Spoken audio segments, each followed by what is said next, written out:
So today's discussion will be on frontier molecular orbital analysis. That's the FMO analysis, and we have to know what an atomic orbital is as well as a molecular orbital. So an atomic orbital is a quantum mechanical wave function that describes the spatial distribution and energy of an electron bound to a single atom, while the molecular orbital is a quantum mechanical wave function that describes the probability distribution of electrons in a molecule. Both definitions mean the same thing, and the only difference is that this is for an atomic orbital while this is for a molecular orbital. We know that to produce a molecular orbital, we need the combination of two or more atomic orbitals. For example, combining two hydrogen atoms will give us a hydrogen molecule. So in a hydrogen molecule, we get the molecular orbital. Another example could be combining two hydrogen molecules and an oxygen molecule to give you an oxygen atom to give you water molecule. So under this analysis, we'll be discussing the two major orbitals, which are the HOMO and the LUMO. So the HOMO, which is the highest occupied molecular orbital, and the LUMO, which is the lowest unoccupied molecular orbital. So these orbitals are the two orbitals that could be found in a molecule between which electron distribution occurs. So the highest occupied molecular orbital is the orbital with the highest electron density, while the lowest unoccupied molecular orbital is the orbital with the least electron density. In a normal molecule, electrons are supposed to transfer from the HOMO to the LUMO. So with this, we'll also have to study the energies of these orbitals, the HOMO and the LUMO. Then we also have the energy gap. Now, according to solid states, when studying energy gaps, there are three different ways to go about it. We have the conductors, we have the semiconductors, and we have the insulators. So in solid state physics, we agree that conductors are materials that are able to conduct electricity, and they do this by transfer of electrons. So the energy gap is the difference between your HOMO and your LUMO. So how is this explained in terms of conductors, semiconductors, and insulators? In a conductor, the energy gap ranges between 0 to 1 electron volts. This is because the distance between the LUMO and the HOMO is very close, and electrons can easily migrate from the valence band to the conduction band region. Then we have the semiconductors. For semiconductors, energy gap can range between 1 to 5 electron volts, while insulators have an energy gap of 5 eV and above. Yes, so based on this, you can easily tell that the larger the distance between the HOMO and the LUMO, which is the energy gap, the more stable your material will be. That is to say that conductive materials or conductors are very reactive. Meanwhile, insulators such as wood, like examples like wood, are very unreactive or less reactive. Yes. So there are other parameters which are also acquired as a result of your HOMO and your LUMO, and these parameters are called the quantum global descriptors. So we have the ionization energy or the ionization potential. Yes. Sorry. Ionization potential, the electron affinity. We have the electronegativity,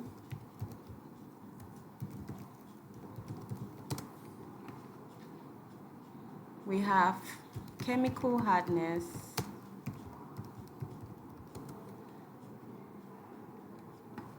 electrophilicity index, and your chemical softness. All these global quantum descriptors are necessary for knowing how stable or how reactive the material you are working with is. So we are going to be seeing how we get these parameters, yes, in our manuscript. So the first thing you do is to insert a table. So this table is going to carry all our quantum descriptors and the values that we would be calculating, because these are the different formulas. So the first thing is to name the first column as compounds, for the compounds you're working with. Then the first is going to be the HOMO. Please subscript this, subscript. Then the LUMO, subscript this. Then you have the energy gap, EG. You have ionization potential, IP, electron affinity, EA. What else do we have? Let's look at our list. Okay, we have this electronegativity. Just put it here. Electronegativity, add more columns. Hardness, chemical hardness. We have the electrophilicity index and the chemical softness. So once we have everything on our table, we are going to work with some specific compounds. Let's make use of this.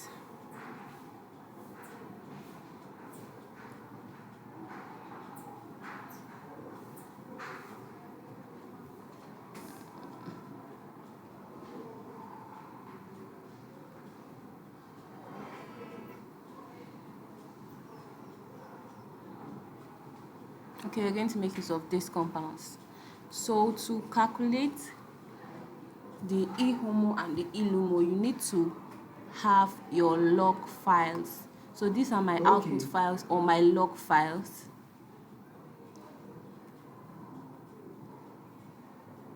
So we are going to open this with gas view.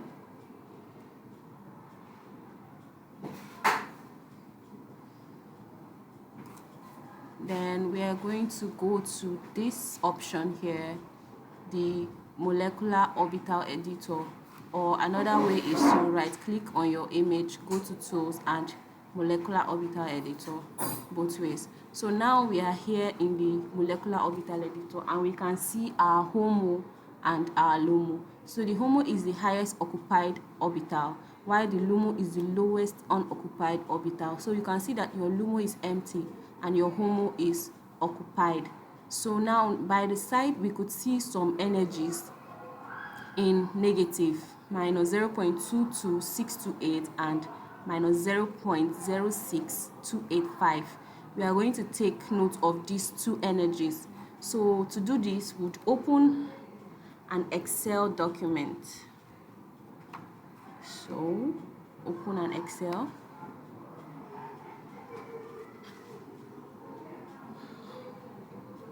Open an Excel document and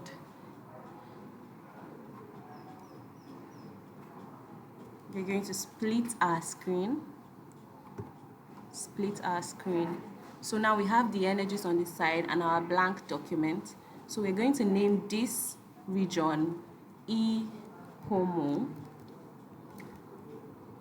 LUMO, and take note of the energies. So the HOMO is minus 0.22628, while the LUMO is minus 0.06285. So now that we have these two values, the next thing we are going to do is convert our HOMO and LUMO to electron volts. So our HOMO and LUMO is actually in atomic units, so we have to convert to electron volts. Converting to electron volts, we are going to multiply HOMO and LUMO by the value. We're going to multiply it by the value 27.2114. Yes. So we are going to multiply by this value on our Excel sheets. We'll be using our Excel sheets for calculations. So HOMO is in column A2, so it's going to be A2 times 27.2114 and enter. Then LUMO is B2 times 27.2114, enter. You can actually do this with your calculator if you're not familiar with Excel sheets, but since I don't have a calculator, I'll be using my Excel sheet for all my calculations. So these values are in atomic units and these values are in electron volts. Now that we've gotten both energies for the HOMO and the LUMO, the next parameter we are going to calculate from our table is the energy gap, EG. So to calculate the energy gap, it would be E, put our symbol EG. So remember, the formula for EG is energy of the LUMO minus energy of the HOMO. So the energy of the LUMO is in D2. So it's going to be D2 minus C2. So we have 4.44. So we can already predict that our material is a semiconducting material because it falls within the range of 1 to 5, which is for semiconductors. And then the next parameter we are calculating is the ionization potential, then the electron affinity. So from the formulas, let's go back to the formulas. We have that ionization potential is the negative of the HOMO energy and electron affinity is the negative of the LUMO energy. So we're just going to go back and multiply our HOMO and LUMO, which are in electron volts, to positives because that is the value of ionization energy and electron affinity. So HOMO, which is minus 6.15, we are going to calculate it as minus C2. Yes, so you see it's positive. And for electron affinity, minus D2. Yes, so we're done with that. Next parameter we are calculating is the electron affinity. So electron affinity, okay, symbol is not pasting. So we'll just use X for electron affinity, we'll use N for chemical hardness, and W for electrophilicity index, and for chemical softness we'll use S. Yes, so for electron affinity, the formula is the ionization potential, which is in F2, plus the electron affinity divided by 2. So let's input our formula. So we have ionization potential F2 plus electron affinity G2 divided by 2. Okay, electron affinity, okay, sorry, that's a mistake in the plus. yes, divided by 2. Yes, so we have our electronegativity to be 3.93. And then for chemical hardness, we still have ionization potential, F2, minus electron affinity, G2, divided by 2. Yes. So you have 2.2 as your chemical hardness. Then electrophilicity index, let's check out the formula. Electrophilicity index is this guy actually. Yeah, your electronegativity square divided by 2 times your hardness. So our electronegativity is 3.93 here. So our electrophilicity index is going to be H2 square, that's H2 raised to the power of, no, or let's be like H2 square, that's H2 times H2, yeah, divided by 2 times the hardness. The hardness is N 2.22, that's N2, divided by 2 times N2. Okay, sorry, I2. So your electrophilicity index is the 17.204. Then your softness is 1 over 2 times your hardness. Softness is 1 over 2 times hardness. And your hardness is 2.22, which is an I2. Yeah.